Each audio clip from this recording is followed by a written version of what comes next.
Hello, and welcome to my channel, Fascinating Facts.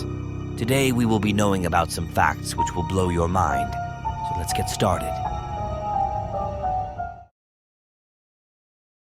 Deep in the Volgograd region of Russia, Boris, or Boriska to his mother, was born on January 11th, 1996. Even from birth, he was different from other babies. Boris's mother says that her child's birth was swift and painless, and that when she held her precious baby, he looked up at her with what she recalls as the big brown eyes of a grown adult.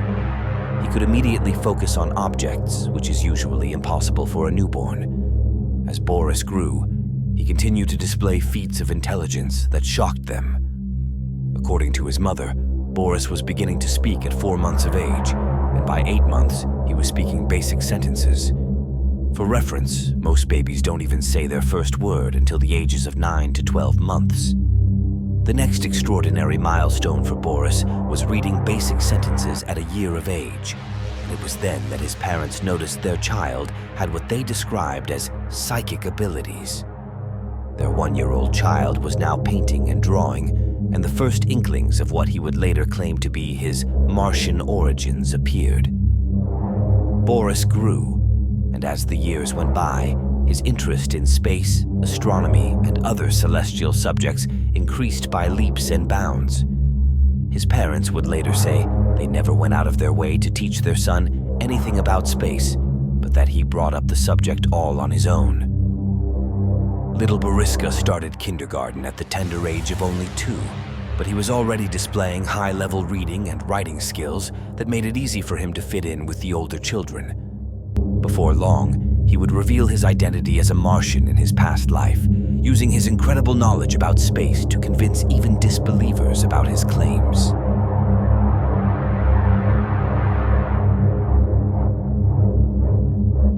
It was a snowy day in 1972, and Sotria Kritsonis was 22 years old. She had been waiting for a city bus to take her to school for more than an hour. During her wait, a VW Beetle stopped at the curb, and the driver offered her a lift. Kritsonis recalls the man saying, "I've driven down Rainier Avenue and there's no bus in sight. Do you need a ride?"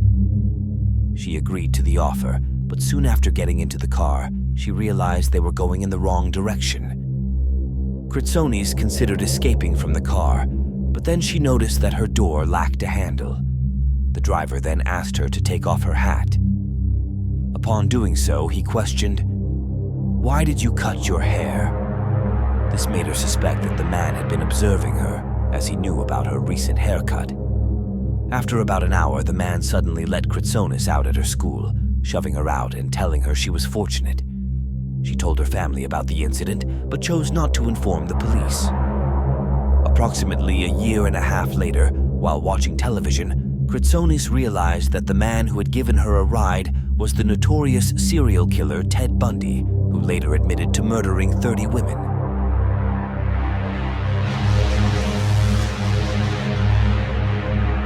For most of his life, Sheriff Buford Pusser dedicated himself to public service. His life took a tragic turn on August 12, 1967, when his wife, Pauline, joined him on a routine investigation of a roadside disturbance. In a sudden and shocking attack, their car was ambushed and gunfire erupted. Pusser suffered a severe jaw injury but survived. Tragically, Pauline was killed. Haunted by guilt over her death, which was likely a mob hit targeting him, Pusser intensified his war on crime. He publicly identified 4 individuals as his wife's assassins and named Kirksey McCord Nix Jr., a notorious Dixie Mafia leader, as the orchestrator of the attack.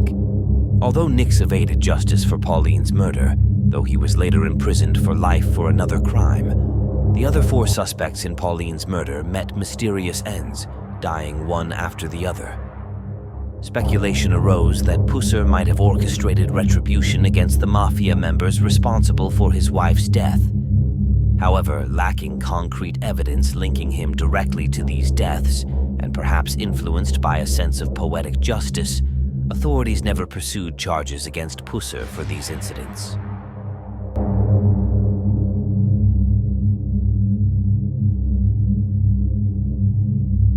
In 1990, the windshield of British Airways Flight 5390 came off at an altitude of 17,000 feet.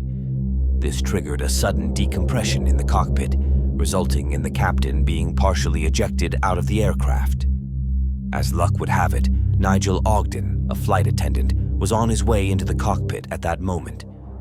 He managed to grab hold of the captain and maintain his grip for over 20 minutes while the co-pilot attempted an urgent landing. Although the majority of the crew presumed that the pilot had already lost his life, Ogden did not let go.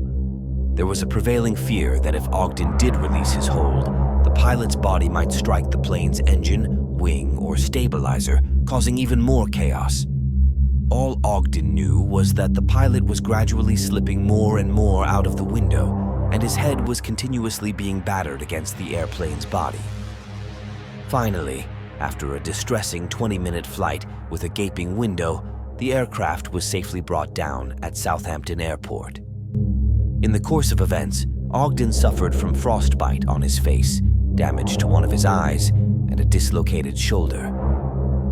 In a miraculous turn of events, the pilot survived the ordeal, although he had frostbite and multiple fractures on his arms and hands.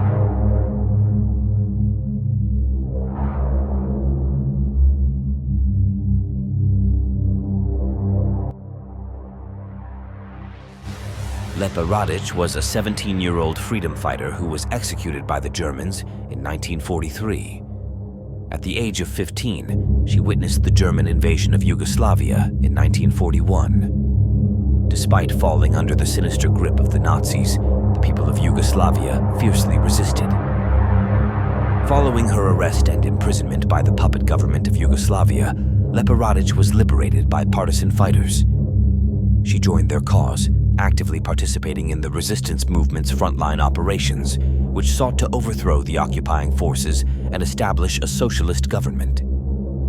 Tragically, her involvement in the resistance movement ultimately led to her demise. Radic took part in a mission to rescue 150 women and children engaging in combat against enemy troops. However, she was captured and condemned to death by hanging. During the 3 days preceding her execution, she endured torture in an attempt to extract information about her fellow partisans. Despite the torment, she remained steadfast and refused to provide any answers. Just before her hanging, she was given a final opportunity to disclose the identities of her comrades, to which she defiantly replied, "I am not a traitor to my people. Those whom you inquire about will reveal themselves once they have eradicated every single one of you evildoers."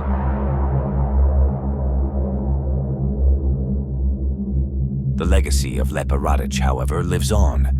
The execution was captured in a series of haunting photographs, and she was posthumously awarded the Order of the National Hero by the Yugoslavian government on December 20th, 1951.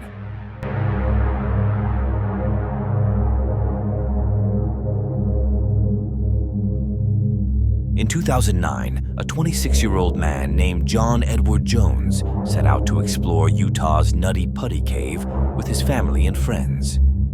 As he went further and further into the cave's tunnel system, he eventually ended up getting stuck upside down in a narrow passage. While rescuers did try to save John, they were unable to get him out because of the cave's tight angles.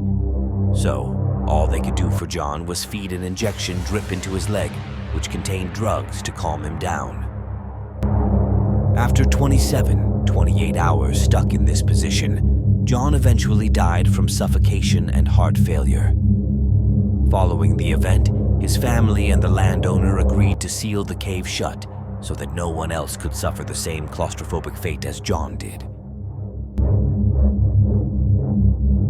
John Edward Jones's body is still in the Nutty Putty Cave to this day. He's been dead in there for over 14 years now. His body is forever upside down,